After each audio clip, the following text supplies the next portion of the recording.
Phantom, how's it going? Today we are going to be looking at the Sorcerer Supreme himself, Mr. Stephen Strange. And we're going to look and see what are some runs that you can collect without having any prior knowledge of the character that you can jump right into and you'll be perfectly fine. So, let's get into it.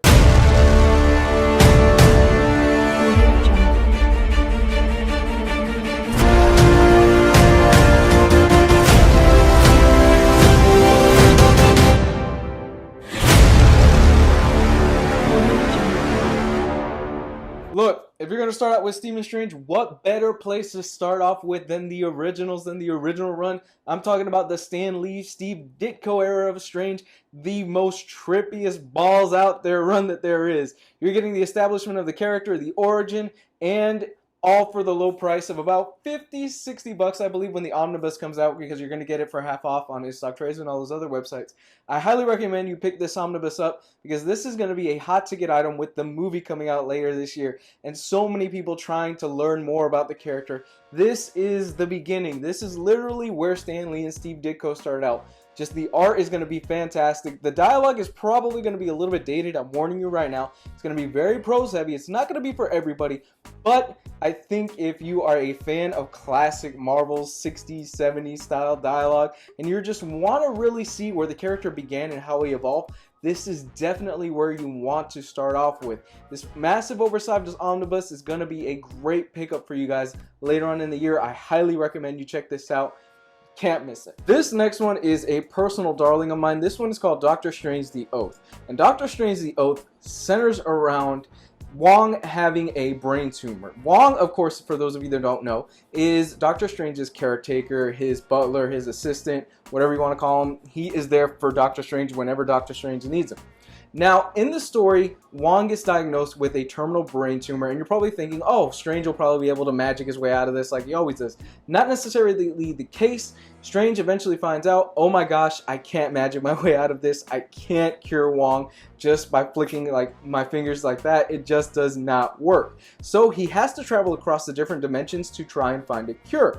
Along the way, he befriends the Night Nurse. The Night Nurse in this story is more fleshed out than I've ever seen her in any of the other interpretations of her, including Brian Michael Bendis' Daredevil run. And she really is a big player in this because she helps out Doctor Strange in a lot of different ways. It's a beautiful, self-contained 5-issue arc that I think you will absolutely love. Like I said, no prior knowledge is needed for this. Marcos Martin's art is gorgeous. You can see why Brian K. Vaughan would later go on to work with him in books such as Private Eye. It really is just a fantastic read, and I recommend you do check it out if you have even the faintest interest of Doctor Strange. Here is a more recent take on the character. Jason Aaron's Doctor Strange run started about last year, and it is great stuff. What he's done is that he's simplified Doctor Strange's mythos, he's boiled it down to the core essentials, and he explores the different realms of Doctor Strange.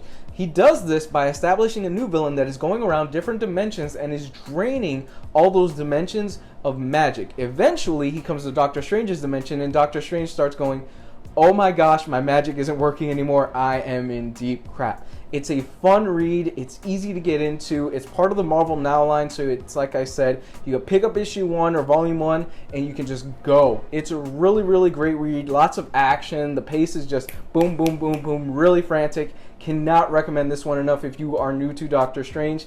Pick this one up. It's a great ride. This last one that I'm going to recommend to you is Doctor Strange Season 1. Written by Greg Pak and art by Emma Rios. I am telling you, pick this one up. It's a really short and fast read. It's its own graphic novel, and basically what Season 1 was a line of comic books that Marvel decided to put out that were just self-contained stories that anybody can jump in. They're not really continuity, but you can jump in, you can read them, you have a great time, and you get an establishment of the character. And basically what Season 1 is, it's a retelling of Doctor Strange's origin. So if you don't really want to read the over-wordy Stan Lee and Steve Ditko run, this is a great alternative to that. Beautiful art by Emma Rios. You can't go wrong with this, really. You're getting fantastic art. You're getting a fantastic quick-paced story. I highly recommend you check this out. This is actually probably the best of the Season 1 line that was put out. The other stuff was kind of crap, but I do recommend you check this out. Self-contained, like all the other stuff that I told you. Pick this one up. You can't go wrong. So yeah, what I basically just gave you is a starting point for Doctor Strange. After this, you can jump into pretty much any other Doctor Strange run you want. You could find different collections out there. I know there are a lot of different interpretations of the character. A lot of people have done and written great Doctor Strange stories, but these to me are the easiest ones to jump into. I think I've given you quite a good amount of reading material right now, and you'll have a blast with every single one of them. If this is your first time checking out my channel, check out some of my other videos. I do recommendations, hardcover reviews, trade paperbacks, special editions, reaction videos. Man, what don't I do at this point? I'm just branching out like crazy. I love you guys. Thank you so much for checking out this channel. Really, it means a lot. If you can, donate to my PayPal. That is going to be found right there. I really do appreciate it to those of you that have donated. It helps keep the light on. Love you guys. Bye.